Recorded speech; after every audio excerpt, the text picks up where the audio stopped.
com o nosso Fala Mágica Podcast. E você, já segue o nosso canal? Já ativou o sininho para receber todas as nossas notificações? Então, a primeira coisa que você vai fazer é isso. Dá um seu joinha aqui, inclusive, né, já começa a curtir esse vídeo, segue, se inscreve no nosso canal. Muito bom ter vocês aqui. Hoje é um assunto que interessa a muitas mulheres. Inclusive, é um assunto que você pode encaminhar para outras mulheres, tá? Hoje eu recebo aqui a Flávia Cunha Pereira, do Instituto Viva, que faz um trabalho maravilhoso é voluntário, inclusive, que apoia mulheres cis e trans que sofrem algum tipo de violência. Inclusive, ela vai explicar pra gente quais são esses tipos de violência. Bem-vinda, Flávia. Obrigada, Cristiane. Bom, prazer estar aqui. Prazer é todo nosso. E eu fico muito feliz, inclusive, né, de receber você aqui, representando o Instituto que faz parte hoje, voluntariamente, né, para orientar essas mulheres, porque eu acho que muita gente tem que falar sobre isso ainda. Aos poucos a gente tem, assim, galgado, né, alcançado algumas conquistas, mas ainda assim, independente dessas conquistas, a gente fala para mulheres hoje que tem essa dificuldade até de assumir aquilo que elas estão sofrendo. Algumas não sabem, elas, dentro do processo, né, o qual o agressor vai colocando essas mulheres, elas vão se sentindo até culpadas, né? Então, acho extremamente importante a gente falar sobre isso. Como é que surgiu o Instituto? Então, o Instituto surgiu durante a pandemia, né? Com a quarentena, as mulheres passaram a conviver com seus agressores. E aí o índice de violência doméstica aumentou muito. E a fundadora do Instituto Viva, Daniela, na época ela era juíza da vara de violência doméstica em Ibirité. E ela notou esse aumento, né, aumento do número de casos. E ela quis fazer alguma coisa em prol dessas mulheres. Ela viu essa necessidade. E aí o Instituto nasceu nesse cenário, dentro da pandemia, com as mulheres sofrendo mais ainda violência doméstica do que antes. Né? A gente, né, acompanhou pelos noticiários e tudo mais que realmente aumentou justamente por causa disso, porque os agressores passaram a ficar mais tempo em casa. Eu não consigo nem imaginar, né, porque filhos em casa, agressores em casa, né, assim, filhos presenciando tudo isso. E que bom, né, que surgiu algo que fosse, assim, voluntário, né, para orientar essas mulheres. O Instituto Viva hoje, ele está no Instagram, né? A gente inclusive vai colocar aqui. Tem um site também, né? Sim, ele está no Instagram e no site. A gente não tem uma sede física, né? A gente atua online, até porque a nossa estrutura ela é toda de voluntariado. Então a gente não tem uma sede física para atender essas mulheres. Todo atendimento é feito, em princípio, online. Né? Se for o caso, se houver necessidade, a advogada que é voluntária, ela encontra essa mulher. Mas a gente não tem uma sede física.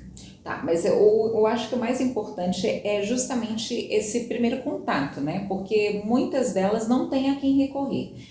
Algumas não vão recorrer à própria família por uma questão de vergonha, né? De assumir aquilo, apesar que não deveria ter vergonha nenhuma, né? Ter vergonha para quem agride. A gente tem que tentar até mudar né, um pouco essa mentalidade das pessoas em relação a isso, porque não é nada vergonhoso você se abrir mesmo e falar aquilo que está acontecendo com você. Então, o primeiro contato é para essas mulheres saberem, entenderem o que está acontecendo, como elas podem buscar ajuda, correto? Sim. O Instituto Viva hoje atua com a orientação jurídica. O principal foco do Instituto é a orientação jurídica. Ou seja, a mulher está em um relacionamento abusivo, está sofrendo violência doméstica, ela não sabe como sair daquela situação, ela não sabe os direitos que ela tem, né, quais são os deveres daquele companheiro, do agressor, para com ela, para com os filhos. Então a gente dá essa orientação para que ela tenha subsídio para sair daquela relação, daquela situação de violência. Bom, eu acho que é muito interessante a gente falar sobre a questão de violência e explicar um pouquinho, você poderia explicar um pouquinho para a gente, né? Você que é da área do direito, que não existe apenas um tipo de violência, não é só a física, né? Existem vários tipos de violência. Eu acho muito interessante a gente tentar as mulheres para como este agressor ele começa, né? Porque às vezes ela não entende. Esse cara ele é tão manipulador que ele chega a cometer assim vários crimes, Sim. né? Inclusive colocar essa mulher até como louca, Sim. né? Porque é bom a gente lembrar que um relacionamento abusivo ou um relacionamento que vai terminar em violência e, infelizmente, nos piores casos, em feminicídio, ele nunca começa com um soco na cara. Ele nunca começa com uma agressão física. Normalmente, no início do relacionamento, esse homem ele é muito carinhoso, ele é envolvente, ele se apaixona rápido, ele faz a mulher achar que tá, assim, tirou a sorte grande, o alecrim dourado, né? Tô aqui, estou amando, ele me ama demais. Sim. E aos poucos ele vai minando aquela autoestima daquela mulher.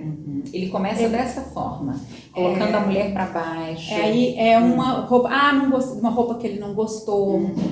Mas ele não gostou não é porque não ficou boa, é porque de repente aquilo será talvez por ciúme ou porque não quer que a mulher fique já bonita acha que é a propriedade dele. Sim. Porque na maioria das vezes ele conheceu a mulher usando roupa curta, ele conheceu a mulher, sei lá, no pagode, numa balada com um vestido curto, e foi isso que atraiu ele. Ele viu a menina no Instagram, né, postando foto na praia, foi isso que atraiu. Mas aí, de repente, quando ela começa a relacionar com ele, ele já sente que ela é propriedade. Sim. Né? E isso também é um assunto mais profundo para a gente falar do patriarcado, de como o controle dos corpos das mulheres começou.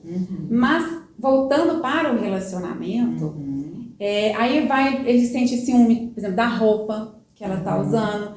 Ele não gosta quando ela conversa com determinado amigo. Ou ele mostra para ela assim, olha, eu tenho arma, mas não fala diretamente assim, não me desagrade porque eu posso usar essa arma contra você. E aí vai aumentando o ciclo, ele vai ficando cada vez mais, assim, tendo atitudes, digamos, tensas, vai deixando o relacionamento tenso. Ela entende que, às vezes ele não começa já de cara a fazer ameaças, mas em pequenos sinais que ele fala, ele deixa entender que pode acontecer alguma coisa caso ela faça algo que desagrade. Isso. E aí depois ele começa a gritar, ele dá um soco na porta. Ele não vai bater diretamente na mulher primeiro, ele vai dar um soco na porta, ele vai bater a porta de um carro, vai sair cantando pneu com o carro, para mostrar força para a mulher. A força física, né? O que já deixa a mulher, claro, né? Tensa. E aí aquela mulher, o que ela vai fazendo? Na maioria dos casos, ela vai se retraindo. Ela vai ficando com medo de desagradar aquele homem e vai se retraindo. Daí ela vai mudando a roupa, ela vai deixando de sair com os amigos, ela vai murchando mesmo. Até a própria família, né? Até Muitas das família. vezes eles vão proibindo com que as pessoas se aproximem mais dos familiares, né? Isso. E aí depois, né, no último estágio, assim, penúltimo, né, porque o último que a gente não quer que chegue ao feminicídio, ele começa a agredir mesmo aquela mulher. Aí começa com um puxão no braço, ele sai da festa com a mulher puxando ela pelo braço, um puxão de cabelo, uma jogada na parede, até que as violências vão aumentando. Só que esse ciclo, ele vai quebrando o ciclo às vezes. Para dar esperança, é o que dá esperança para a mulher. Né? O que dificulta a mulher de sair desse relacionamento. Porque aí ele dá um soco na porta, a mulher fica nervosa, fica preocupada, aí depois ele se arrepende. Na maioria das vezes ele chora, fala que ela é a mulher da vida dele, que ele necessita dela, que só ela que vai mudar, fazê-lo mudar, que ele precisa dela. Aí ela perdoa e aquilo só vai aumentando. Cada vez mais vai aumentando a distância. A gente chama hoje esse período, por exemplo, de lua de mel e violência. Né? Que ele pratica violência, entra em lua de mel, que é quando ele pede perdão, leva para viajar, leva para jantar e tenta apaziguar a situação. E o ciclo da violência mesmo, que é quando ele agride. E aí esses ciclos, esses intervalos vão diminuindo até ficar insustentável. Né? Então, o relacionamento, a gente precisa ter essa ideia e tem algumas red flags, né? Você tem que perceber. Com o tempo você vai percebendo, né? Tem alguns sinais de que esse homem vai ser isso, vai chegar nas vias de fato. E é isso, né? A própria família já começa a perceber, né, que algumas coisas vão acontecendo, mas às vezes é muito difícil que a família se intrometa, né, e alguns também não querem se comprometer, outros fingem que nada aconteceu. Tem mulheres, a gente passa por, né, ver vários desses assuntos, mulheres que ficam com vergonha, né, de contar para a família, de abrir o caso, né, para outras pessoas, quando não deveria ser assim, né? Porque na maioria das vezes essa mulher vai se isolando, ela acha que ela está sozinha, ela acha que ninguém pode ajudá-la. É aí que também entra o Instituto Viva e outras mulheres, e aí que entra a sororidade mesmo, né, entre nós mulheres. Sim. Porque ela acha que ela está sozinha, então ela fala assim, só comigo que acontece isso. Ou então pelo próprio comportamento do homem, ela fala, não, eu tô louca, não é bem assim, eu tô exagerando.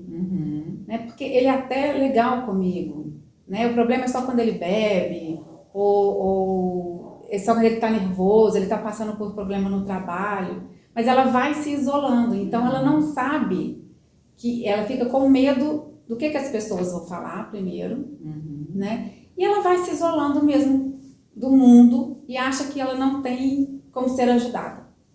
A verdade é essa também. Né? A gente tem hoje dados que apontam que os casos que são realmente relatados e que a mulher, né, vá pedir medidas protetivas, delas não chegarem às vias de fato, porque, por exemplo, a maioria das mulheres, a gente tem algum tipo de pesquisa em relação a isso, a maioria das mulheres que sofrem hoje feminicídio, elas não relataram, a maioria não relatou o caso, não teve na delegacia. Na verdade, o que acontece? A violência doméstica ela é subnotificada. A gente tem hoje um instrumento muito poderoso, né? E foi uma vitória para nós, que é a Lei Maria da Penha, mas o sistema ainda é falho. Né? Muitas vezes, a mulher vai lá denunciar o seu agressor e ela sai da delegacia e tem que voltar para casa onde o seu agressor está.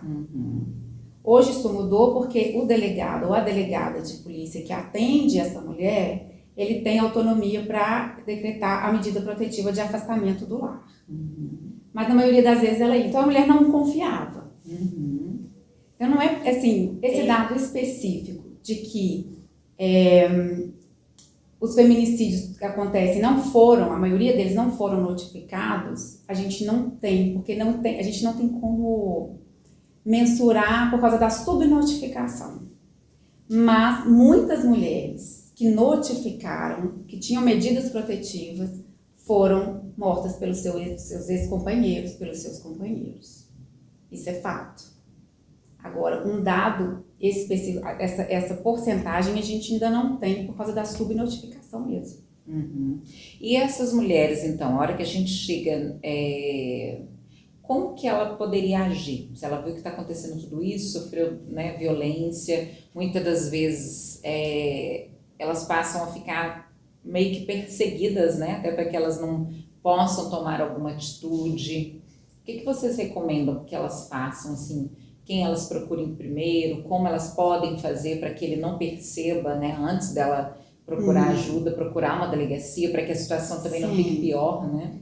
A primeira coisa que a gente tem que pensar é que a mulher, nesse caso, ela tem que ser mais fria. Ela tem que ter o pensamento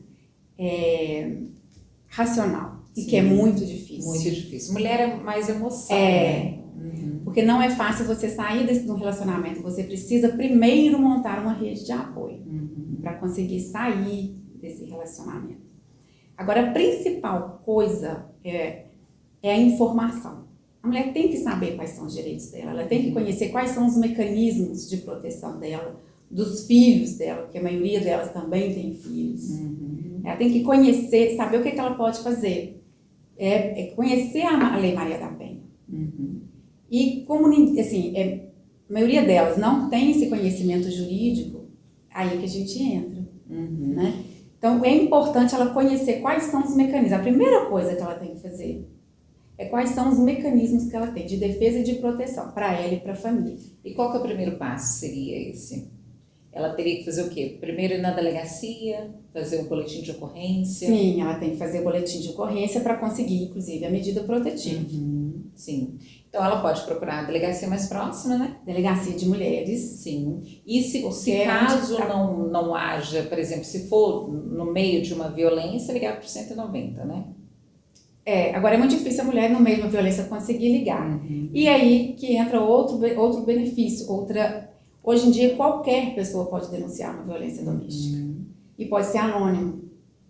A pessoa, uma informação que poucas pessoas têm, é que o síndico de um prédio, ele tem obrigação de denunciar uma violência doméstica, né? Quando ele sabe que tem uma mulher no prédio que está sofrendo a violência.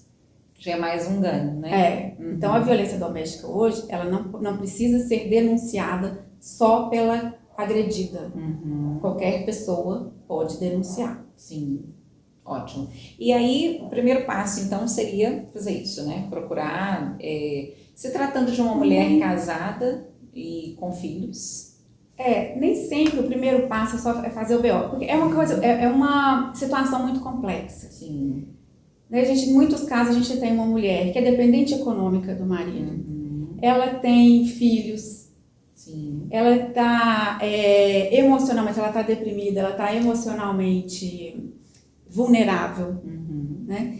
Então, às vezes, ela precisa primeiro de um atendimento psicológico para ter coragem de sair daquele relacionamento. O Instituto Viva hoje tem uma parceria com a UNA para prestar atendimento psicológico para as mulheres também em situação de violência doméstica e familiar. Então, às vezes, a UNA está atendendo essa mulher e encaminha para nós, para a gente orientar, fala assim, olha, ela já está pronta para denunciar o agressor. Sim. Ela já tomou coragem para denunciar o agressor, encaminha para a gente orientar juridicamente o que ela tem que fazer. Ou às vezes a gente mesmo atende uma advogada acionada por uma mulher que está em situação de violência doméstica, fala, olha, ela ainda não está pronta, vou encaminhar para o atendimento da UNA, que também é gratuito. Né? Esse não estar pronta significa o quê? Que ela poderia, né, não fazer essa denúncia. Não fazer essa denúncia, não ter coragem de fazer a denúncia. Não querer ainda, você não quero sair de casa, não consigo afastar ele do meu lar, eu tenho meus filhos. Porque é uma situação muito complexa. Exato. Não é só você apanhar. A sua autoestima já está lá no buraco. Você está dependendo economicamente da pessoa. Você está isolada do mundo, porque ele nessa altura já tomou seu celular, já tomou seu chip, você não tem dinheiro. Não é uma situação simples, assim, preto no branco. E aqueles que controlam, inclusive, né, falando isso sobre as finanças das mulheres, né, que passam a gerir, né, tudo isso, inclusive o próprio dinheiro da mulher. Ele está praticando uma violência patrimonial que também é protegida pela Lei Maria da Penha. E vamos falar então dessas violências, quais são elas, né? Porque às vezes a mulher acha que é só mesmo o ato em si, né? Físico. Né? Não, a Lei Maria da Penha hoje, ela tipifica 5 tipos de violência. Né? A violência física, que é essa mais fácil da gente identificar, que é a agressão mesmo, deixa marcas, né? A agressão sexual, que é a mulher fazer sexo contra a vontade dela.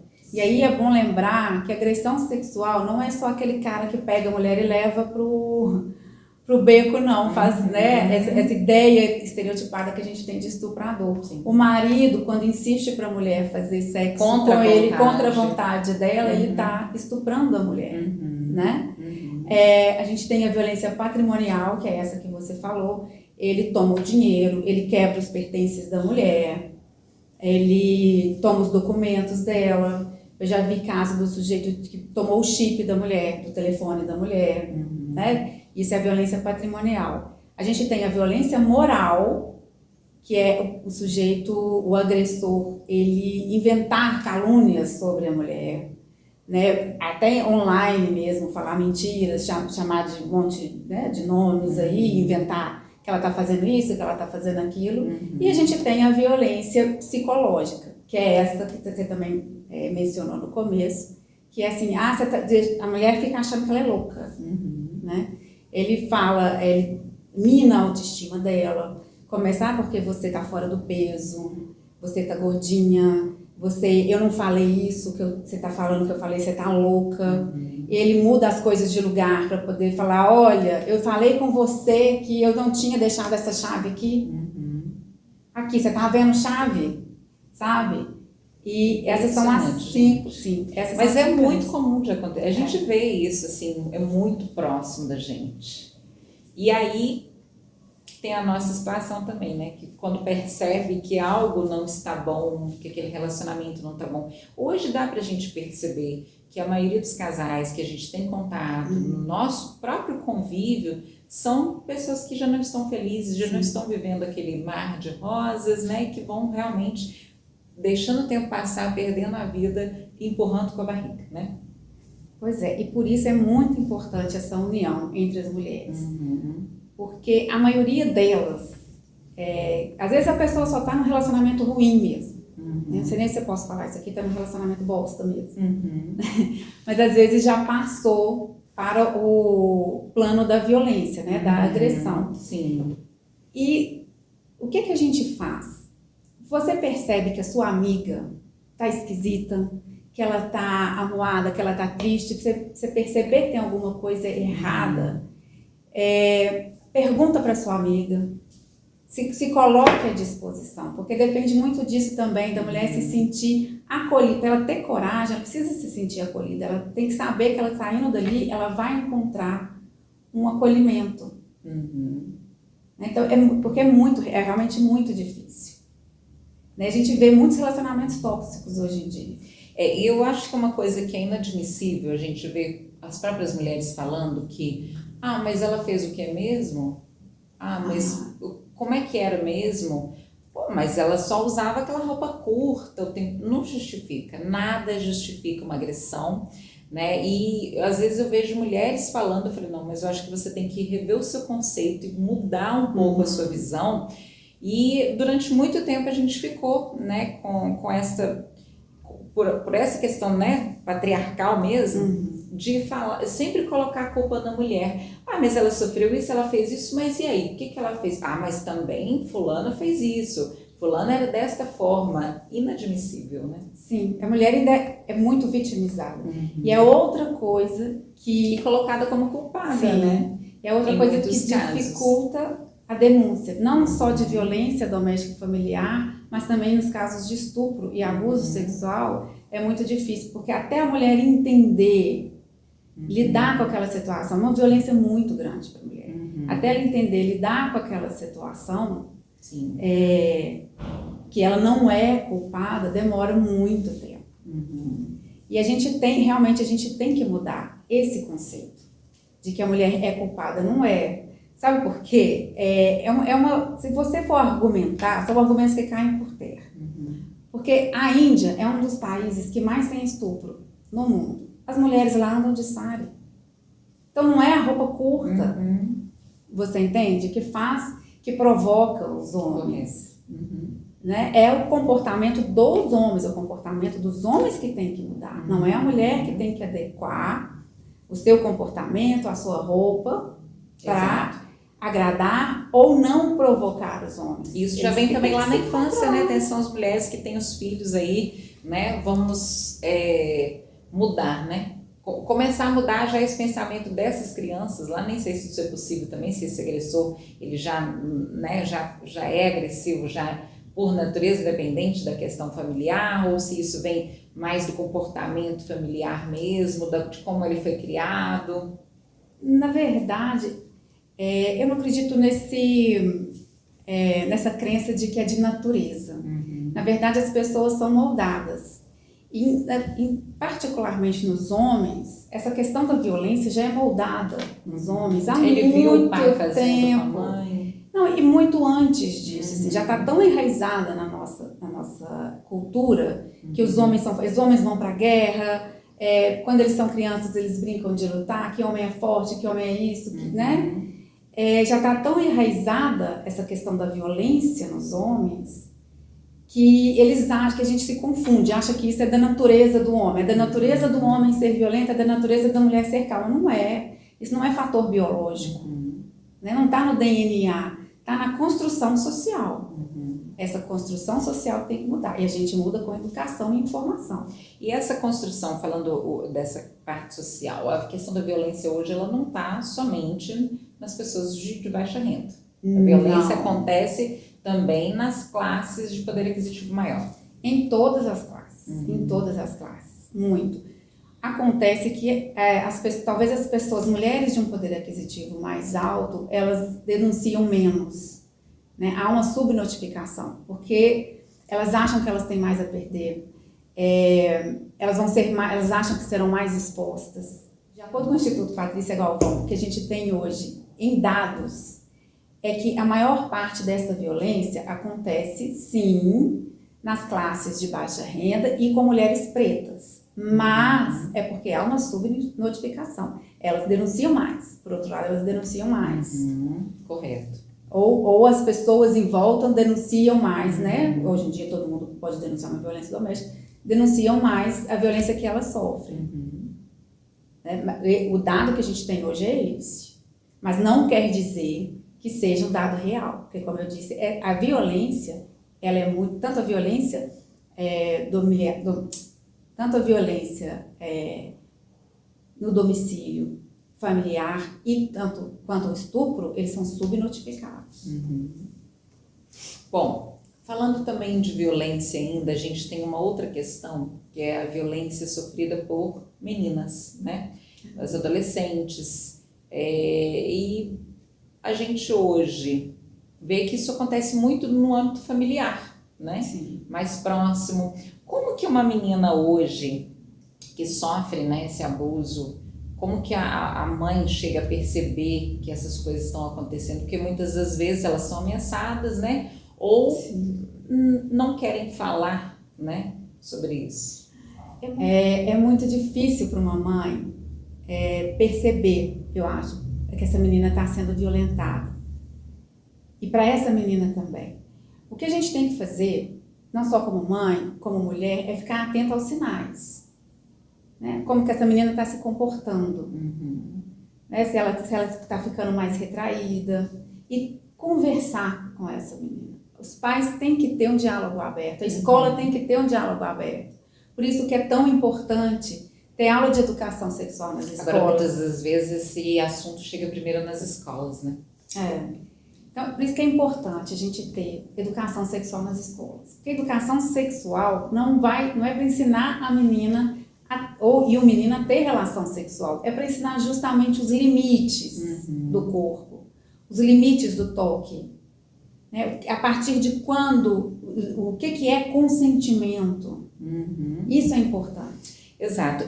Aproveitando o gancho, né, dessa questão do toque, eu vi uma entrevista da Xuxa recentemente também no podcast falando sobre isso, porque ela também passou por essa violência aí, né, ainda jovem, sobre a questão que às vezes a mãe não percebe de uma atitude, né, de um primo, de um tio, que, sei lá, colocou a criança no colo e de repente vê passando, né, a mão mesmo, por brincadeira, senta aqui no meu colo que nós vamos brincar de cavalinho, por exemplo, né?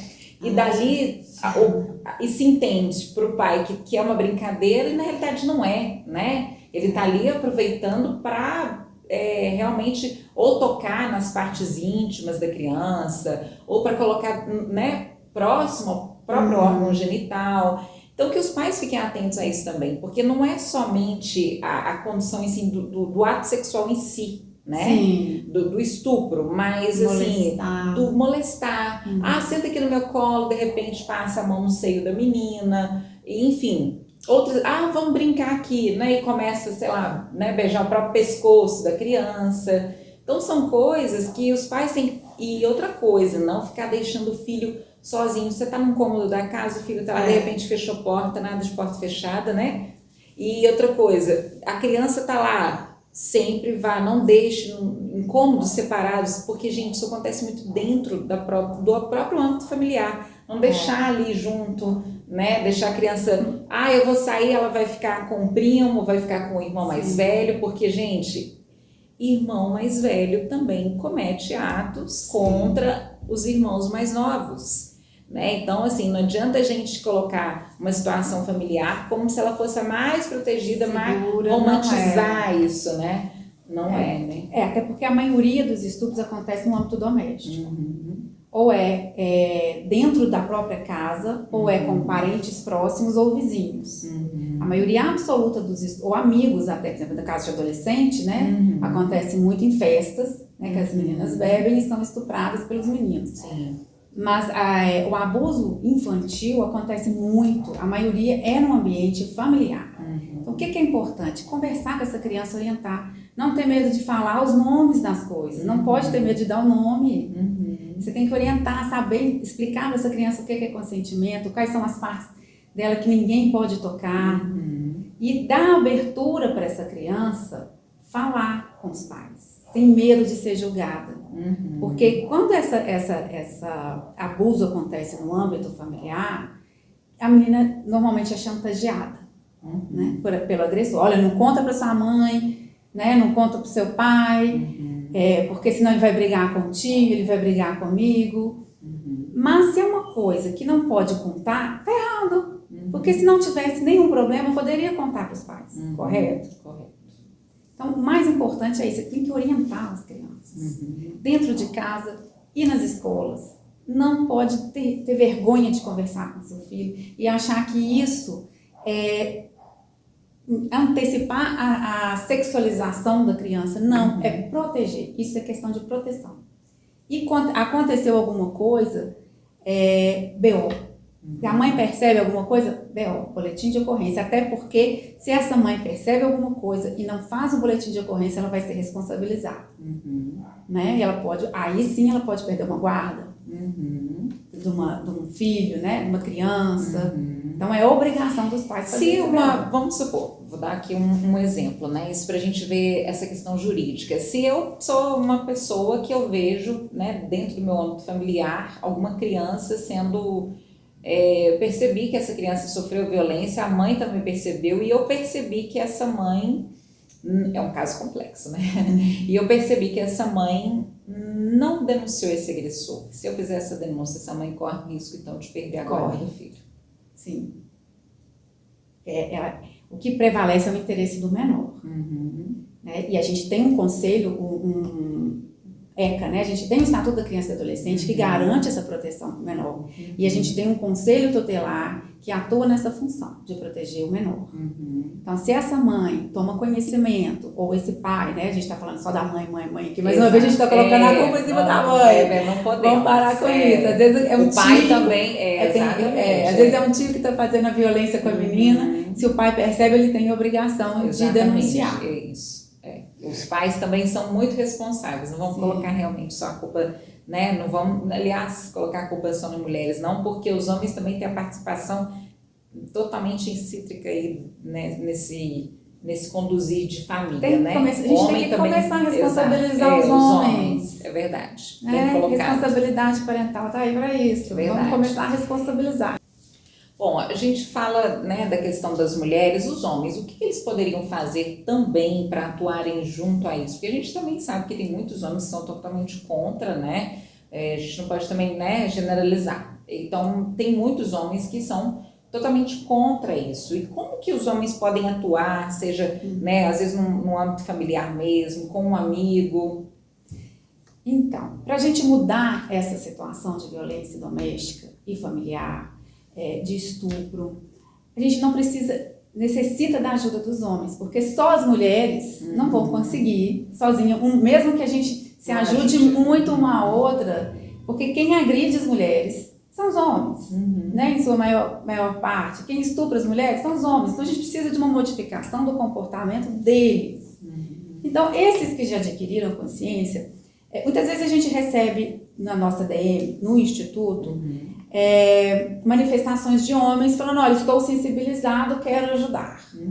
Como que ele quer ajudar? Não é conversando com mulheres, não é acolhendo as mulheres, é fazendo a parte dele com outros homens. Primeiro é respeitando, né? A gente quer respeito. Exato. Não é que a gente quer aceitação, a gente não quer uma chance, a gente quer respeito, porque a gente é capaz de fazer tudo. Então respeita a gente. Segundo, Converse com outros homens, trate, né? Repreenda outro homem publicamente, se for o caso. Um homem está lá no grupo de WhatsApp dele, no grupo de amigos, recebeu uma piada machista, recebeu um comentário degradante de uma mulher, fala, que é isso, cara? Né? Vamos respeitar, olha que comentário machista. Viu uma mulher sendo assediada na balada, vai lá e interfere, briga com o cara. Então, assim, a gente precisa de ações efetivas. Se querem ajudar as mulheres a sair dessa situação, se querem mudar o convívio da sociedade, o comportamento dos homens, a ajuda dos homens é muito importante, mas com outros homens. E apoiem as causas que cuidam das mulheres.